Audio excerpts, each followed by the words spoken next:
Hello and welcome to the podcast. It's no accident that you are here, and I'm glad to have you on board. Please hit that subscribe button now before you forget, so that you too can listen in on the many stories that will become available. So you already know about the beautiful teacups, flowering tea and teapots that I sell at LyndalT, and I have been asked to tell the story behind the brand. It's a big story, and it's one that is way too long for a brochure. Now, the LyndalT story has already been told to over 30,000 women at different high tea events held across Australia. Those high tea events no longer happen, and a podcast is a terrific way to communicate.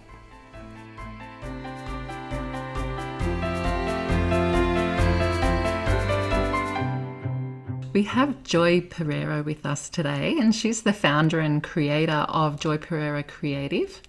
She's actually a long-time friend of mine, and she was an integral part behind the brand LyndalT because she gave me permission to just go for it, spread my wings, earn my stripes, and be the person that I was talking about becoming. And she said, Lyndal, why don't you just go for it? So I went ahead 6 years ago and started LyndalT. And here we are now starting the LyndalT podcast. And Joy supports women to be their best version of themselves on social media, to amplify their work, their life, their voice. She is a professional at listening and finding the right time to speak. And that's something that I need to learn to do. Volunteered to be my guest today, and I hope that she will be as inspiring for you to start your own journeys as she has been for me. In today's times, I know that we all need to stretch ourselves a little and think outside of ourselves to reach out for an audience.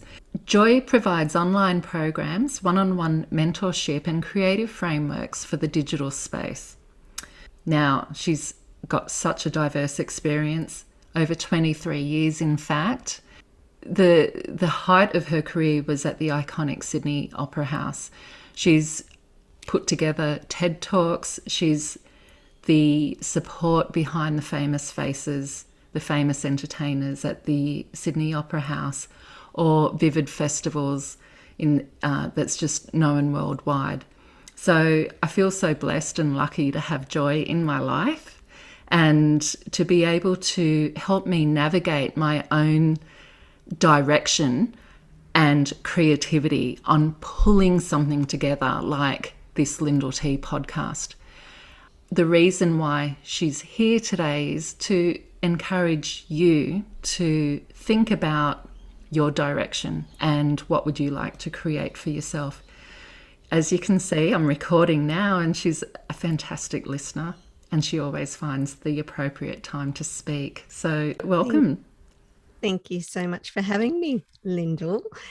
It's lovely that you say all those things about me, because I think it's that opportunity to help others and to actually amplify their voice. So I'm sure we're going to get into the conversation about all of these things, but it's beautiful to be here, and hello to the listeners. I think Lyndal's got a lot of things to say herself as a person in business, as a female, as a creator in business. And yeah, I think this podcast is going to do really, really well. And I'm very proud of the journey that you've gone through and taken and the boldness and braveness that you've gone through to get to this point so far. And I'll be your greatest champion. So all good with that. I know you have my back. And speaking from experience, so about 7 years ago, we were talking personally over a cup of tea, and I divulged to Joy that I'd like to spread my wings and start this new journey and create a business for myself. You can think of a million excuses why not to do something, and ironically, you also went through the same stage, 23 years at the Opera House, pulling these live performances together for the enjoyment of the viewers. Yet you knew deep inside that there was this yearning to do something for yourself, and so I could see what was was about 4 years ago, you had that pivotal moment where you invested in yourself. You went to India and went to the Zuckerberg Institute. Can you tell me a bit about that? I think it was that, when you work in a place, when you work in a space with so many beautiful people, wonderful artists, music was my life, performance was my life, listening and witnessing, and also helping to orchestrate those things for just years and years, all different calibers of people and styles, that it kind of was in that position of, what do I do? What else can I do? I like what I do. I'm juggling kids, doing all of these things. What more can I do that makes me feel good about what I'm creating or producing in this world? That's actually uniquely my own. And that's what I guess was the change. I didn't know what an entrepreneur was. So I looked it up, Googled it, and discovered that that's something that I could potentially do. But what was the meaning of that? And how do I actually become one? How do I get there? And through doing that, I started to go to different seminars and listen to different podcasts and pick up different books and start reading things and articles, and just really immersed myself in doing something. And I think to be an entrepreneur is a completely different space to the creative works that I've done before, but it's actually an enhancement as well. But it's very much a different way of thinking. And so, to actually invest time, energy, money in getting the right mentors was really kind of critical. And I guess I fell on my feet where I was able to see Randy Zuckerberg in a particular talk that she was doing live on stage. And just through that, opportunities came and presented. And then she was creating with some two amazing mentors a thing called Zuckerberg Institute. So I was really lucky to become a part of that. And pretty much it was global entrepreneurs, people from all around the world coming together for like a mastermind. So really just expanding my head into a different space of how we're doing things. And yeah, the culmination, I guess, was before the pandemic. I was able to go to India, and we, met with amazing people, the president of Tibet. We also met with the Dalai Lama, which was a wonderful thing, and were taught by Tibetan Buddhist philosophers, hard to say. Got to slow the voice down when I say that, philosophers. And it really just sort of put a bit of a gloss or, a foundation to the practices that I do, which is mindfulness, all of that kind of stuff. I would say meeting the Dalai Lama would humanize the reality that he seems like such an untouchable figure. To realize that he's human as well would be inspiring and encouraging. Mm-hmm. Well, I think, because I've met some amazing people that have that, I guess, that gravitas, like Yoko Ono, or I don't know, there's just a bunch of people that holy people, or Aung San Suu Kyi, or Mother Teresa, like all of these people. You met that Mother Teresa?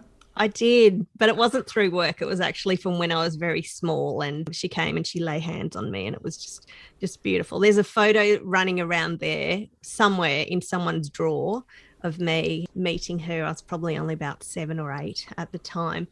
But I think the point is that, I think I approached that trip to India is I understand who he is and what he is and the meaning behind it. But by being immersed in that culture, I was really able to see why he's so revered and what the premise is behind it. So that's what more came from it. I sort of went in quite blindly because I'd met a lot of icons, if you will, and things, but I wasn't searching, but I was open to the possibility of whatever could come from that.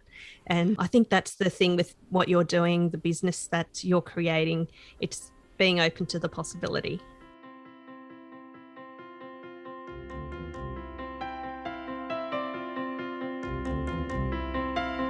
Being open to the possibility. I just love that.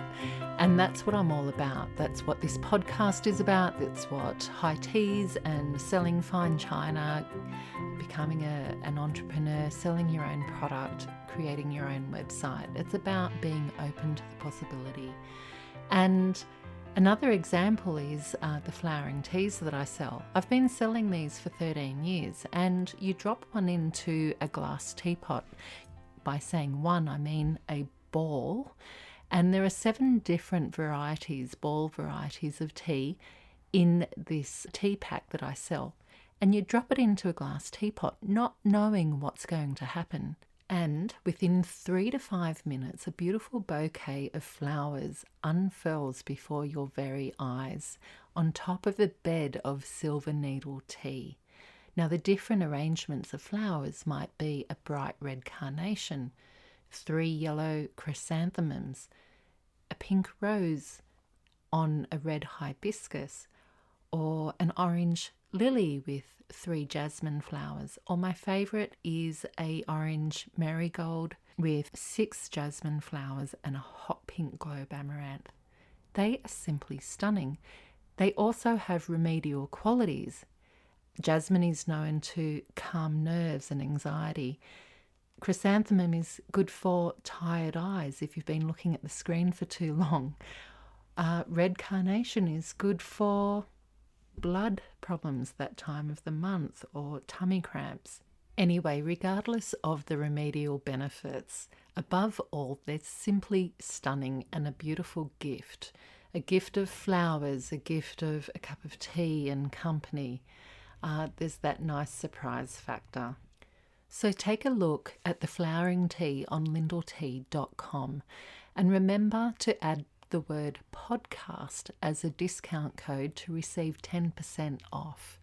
You can surprise a loved one, maybe your mum or a sister or a friend, a beautiful glass teapot with a pack of white flowering tea.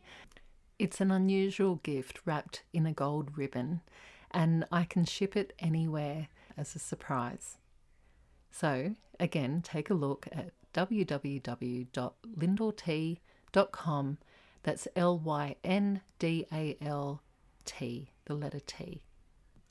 And now let's get back to my interview with Joy Pereira.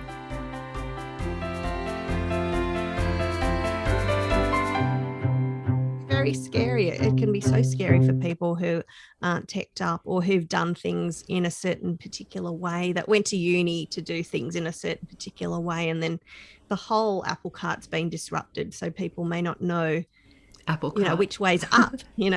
Apple and fruits and soil I've been talking about. Not the Macintosh kind. Not the Macintosh kind. And I think that there's a whole different flavour of the way this conversation could go, because I've actually there's a bit of a downside, I think, to definitely meeting people online. Obviously, you've got to be sort of vet people and get to know them in certain ways. It's very good for us to connect because we do know each other in the human form, in flesh, but there's also sort of the side where you may encounter people who are really just doing it to leverage the work that they do, and that's a completely different space, because I want to operate from the inside out, as do you. And I think the reason that I'm doing okay, or a-okay, is because it's just really those sort of mindfulness practices of knowing that, it is what it is in this moment. There's a lot of things that you can't change with how things roll out. Even in the podcast recording, I can hear there's some birds chirping now. But that's beautiful. That's beautiful. I love hearing the birds fly over. I think when things are pared back to very simplistic times, you get to choose where you want to plant those seeds and how you want to flourish those seeds. And so with technology and podcasting, conversations to be had with people, I don't worry about those people who have different intentions from myself, because that's their intentions, that's their life and their gig. When you pare it back to simple, a blank canvas, and being selective with the people who you want to spend time with and talk to. There's that saying, you can't fly with eagles when you're surrounded by ducks. So, Joy, on that note, who do you choose to surround yourself with? Oh, yes. We have an opportunity, like you said, being in COVID, to choose who we want to be around with and who we don't. I was having a conversation yesterday about someone who's really highly triggered by what someone had said in a room. And I said, we can choose to not be with those energy vampires, because people can change the way that you feel. You want to feel good with your friends. You want to help them and be okay with them. But sometimes you end up taking on the burden of what they're saying. So I was saying to someone that I'm kind of a bit of a unicorn in a way that I am happy with just being in what I'm doing by myself. It's a-okay. I am social. Like, I definitely do want to be around people that have a bit more positivity or openness, who want to encourage each other. Like, I guess it's that reflection. You want to surround yourself with people who are similar to you in one way, but then I also enjoy being with other people who inspire me, that I might want to be a little bit more like. However, I won't chase that, I won't be clambering after someone saying, be my friend. So to get those learnings. And another way of asking is, who would you choose to have a cup of tea with? Oh, on the big scale of things, like if we were talking some sort of celebrity type person, I'm fascinated by a lot of people. And I've been in the room to listen to a lot of, or help people get on stage, like the Brene Browns or the Elizabeth Gilberts, or I was thinking about Yoko Ono. And so that was a beautiful, amazing show. If we're talking about listening, the art of listening, really listening to how she wanted to drive her performance. And she did a few performance pieces within the show that she was doing. So I was stitching that together and very intentionally listening. And there's sometimes, in people like that, there's so much depth that isn't spoken.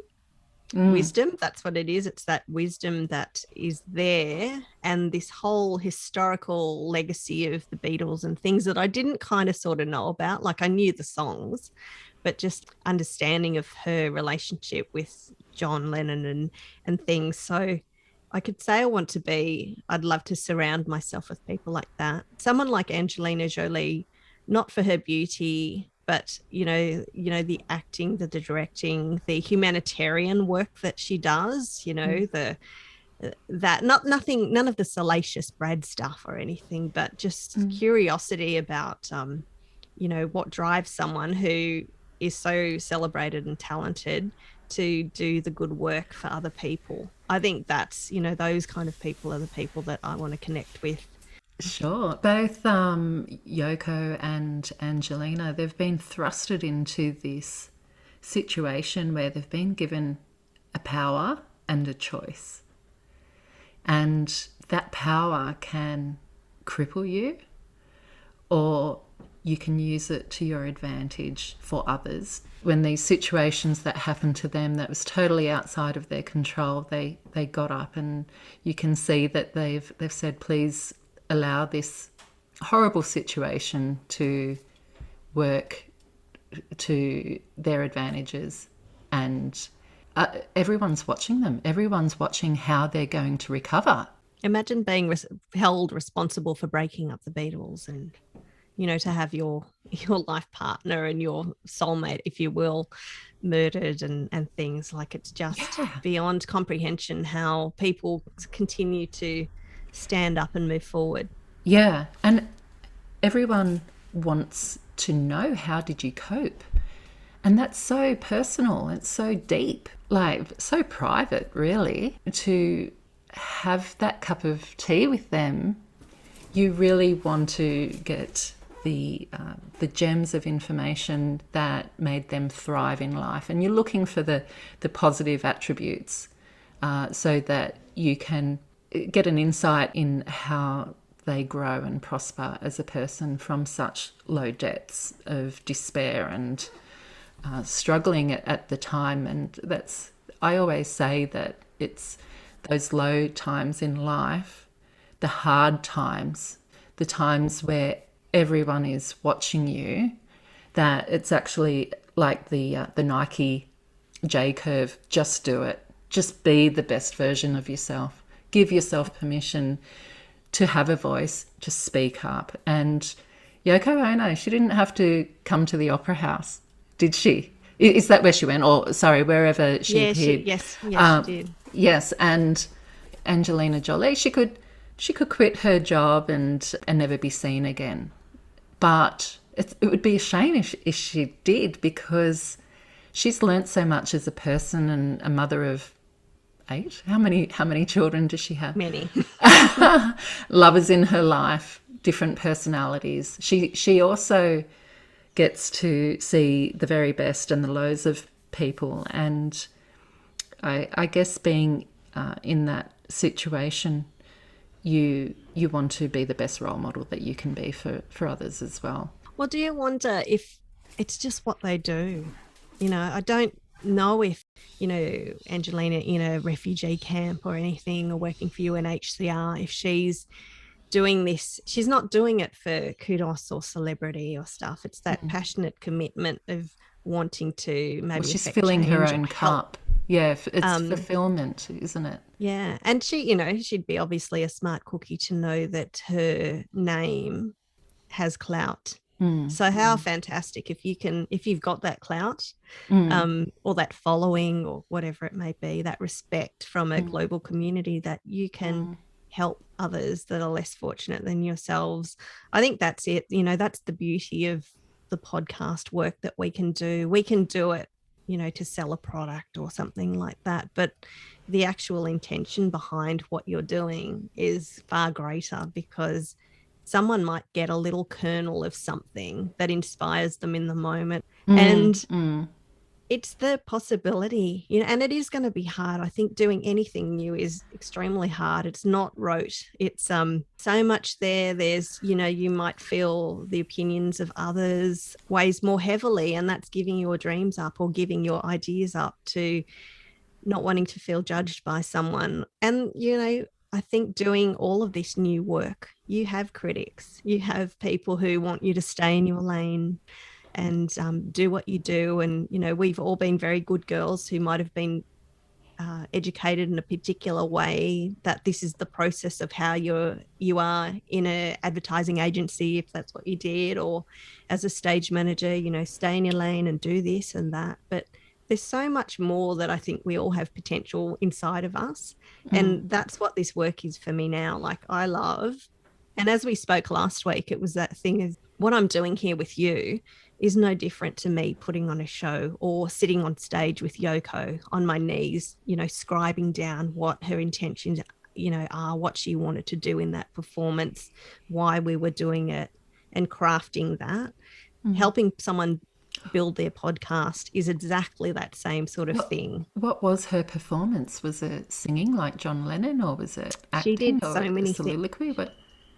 Everything. It was beautiful. It was. She did some of her signature pieces, like, so there was bag piece where she got into a bag and she, covered herself up with that, and then she was in this space, and you can Google all this sort of stuff. That's what she's done before.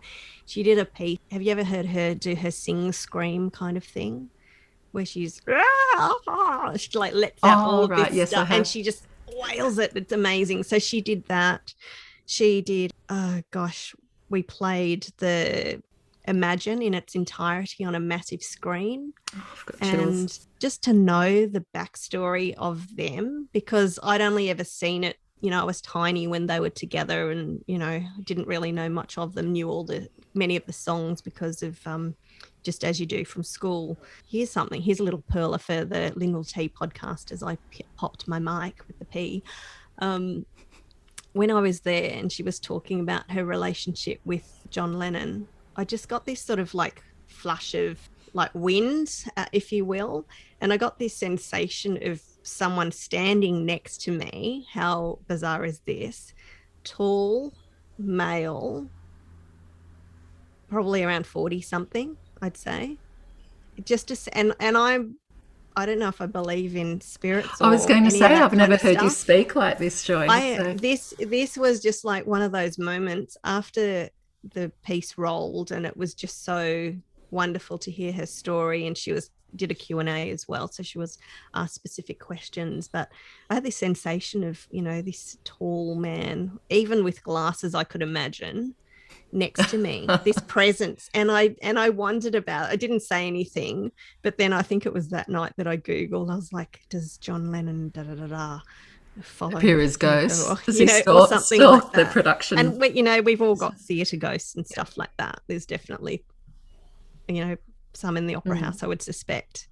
And there was an article or two about how she does believe that he is with her. And so that was this whole next level thing of she has that belief and she feels him with her. And I was like, this is, ooh. Thank you for sharing that, because it is a bit woo-woo for people, but it's exactly the same story that I have with the blue teacups that are behind me.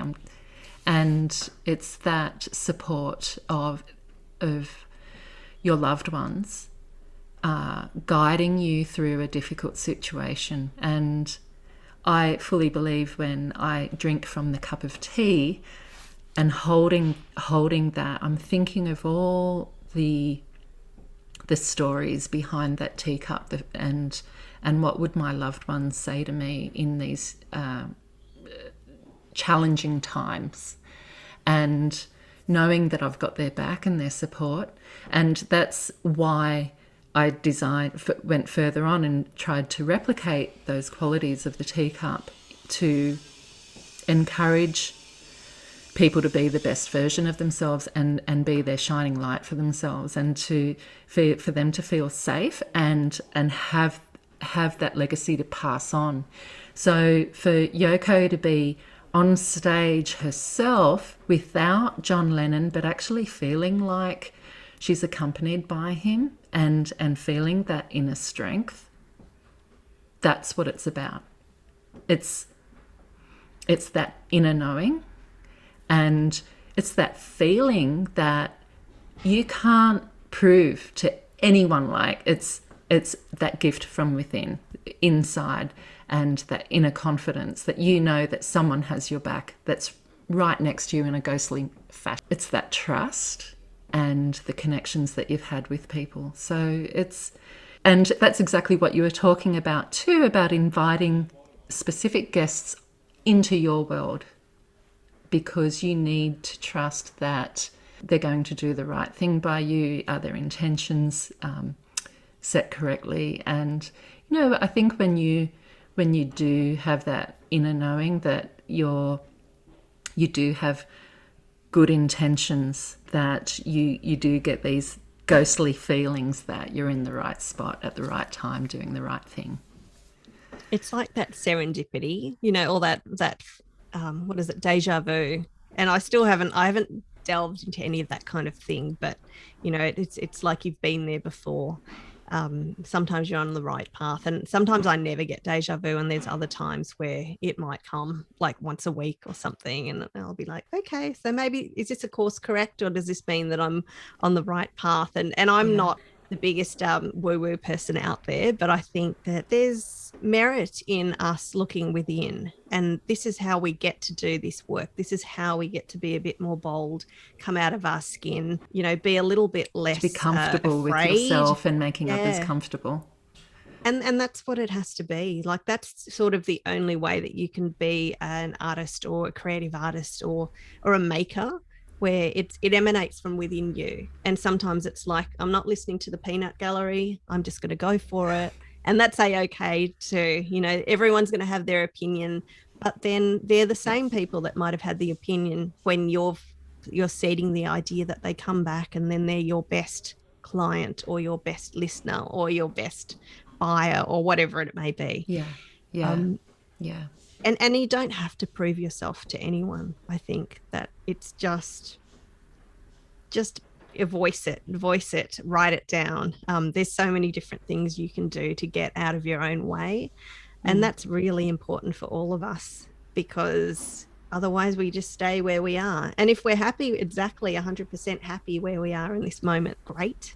But if you've got that little sort of or desire or wanting, I've only felt delight when friends do really well or when they do something new. I don't have envy. I knock that out of my system. I'm not an envious person. I'm a builder, so I help other people build, and if they do well, then that's kind of the best thing, and that comes back, that sort of goodwill that you present to other people. If you ever find yourself being envious, A good friend of mine, Annette, she says that she taps into that envy or anger. If you're angry at someone or envious, it means you want something that they've got.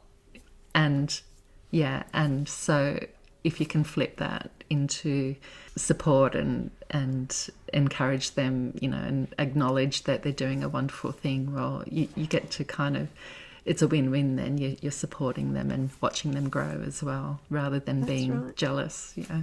Yeah. And it's amazing, like sometimes you're doing something brand new, which is a podcast. So if I wasn't in your circle, let's say, is everyone going to embrace this LyndalT podcast, or will they be more like, oh, look what Lyndal's done. How did she do that? And I think that's what it is. You have to reach out and find your way, and you have to come up to performance level, just like the person about to step out to stage to do this. Skill yourself in the process to have that voice or amplify what you're already doing. And everyone has a voice, and everyone has the opportunity to create their own podcast if they want to. If they want to reach out to you, where would they find you?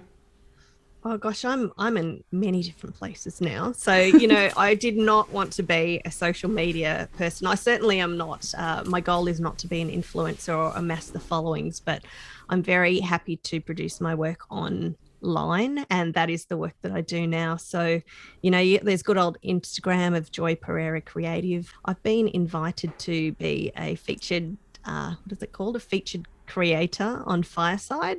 So that's a new platform, and it's touted as like the greatest thing in digital storytelling. So just some amazing people on that. Everyone's podcasters. It's sort of just been launched. So I didn't even know who Mark Cuban was a couple of weeks back. Who is Mark Cuban? Mark Cuban he's one of the sharks, I believe, on Shark Tank in America.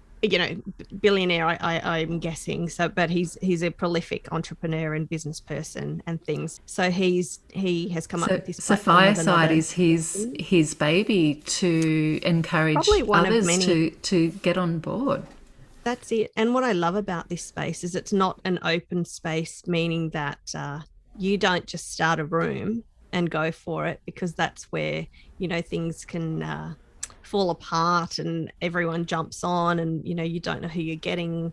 You can actually it's essentially like the conversation we're having, we could potentially have on Fireside, and the people now have the ability to download the app and listen to the episode if we were recording over there, and share it out to the world. So there's a lot of different new and exciting things that are coming with that space. But in the meantime, I think it's just a lovely space to curate. It's video as well as audio. So it's not just pure audio platform.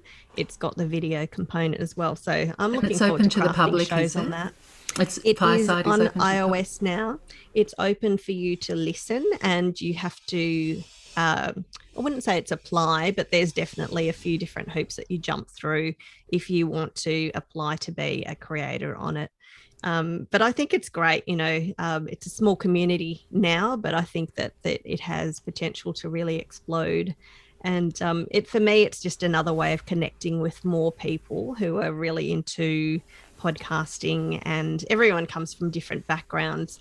And, I'm the little female Aussie in the mix, just mixing it up. So that's kind of another moment where you have to go, oh, these people, and some of the guys have beautiful American voices, with that deep voice and Fireside and whatever they're talking about. And then here's my little pipsqueak Australian female voice. And that's okay too. So I think that's what it is. If you think that you want to do podcasting and you say, oh, I've got a terrible voice, or, you don't have that belief in it. For me, and mentorship to get people up with their podcasts, it's that it doesn't matter about the quality of your voice. You could have the biggest gnarly Australian accent, and that's okay, as long as your intention is set with what you're trying to create or produce in the conversations. Then you could be successful too. It's all possible. And that was my little talk on that, Lyndal. Did that even come from a question? I don't know. That's perfect. Everyone has a voice, regardless of how you sound. it doesn't matter. Everyone has just as much right to be on this earth as anyone else. And so Fireside sounds like an interesting platform to listen to people's stories. I'm imagining some of my guests might be interested in tapping into Fireside in their spare time. I don't know if it's of value in a retail sense, but it definitely in a personal growth sense. It might be this new direction for people to listen in and learn and create and be inspired as well. And that's everything that you do.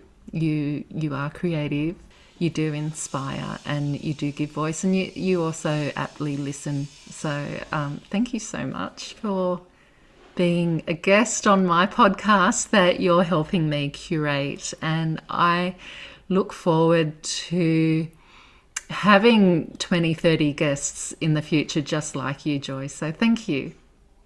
Lyndal, you have such great intention behind this that you're building, your teacup story, and just about having conversation. I really feel like I want to ask you 60 questions myself. That's the nature of the podcast and your journey. But this is what the gift that will unfold with Lyndal, like the blooming of petals each week or each month, however she decides to roll out this podcast. You know, you're going to learn more about Lyndal. You're going to learn more about so many different interesting things, but it's really just coming back, quietly listening to the conversation. Yeah. The reason why you're on this podcast is people do want to learn more about the Lyndal behind LyndalT. I want to bring on guests who have taught me to be a better version of myself in order for others to grow. The brand was never meant to be about myself. It's very much been a journey, and I would like to share that with people. And so I'm very selective of who comes on board. And for the listeners who are interested in how to self-acknowledge and give themselves permission to create a creative endeavour of any kind and recover from a down place, keep listening, because you, Joy, were one of the integral and indeed in a second light, here you are today helping me yet again. And it's about surrounding yourself with good people. So thank you, and I hope the listeners have really enjoyed our conversation and prospered from your insights. Thank you. Thanks for having me, Lyndal. So that's the end of today's podcast. Please subscribe, share with a friend, or leave a review. Check out my socials on Facebook or Instagram at LyndalT. You can also find further products and information on www.lyndalt.com. And remember, a cup of tea can make all the difference today.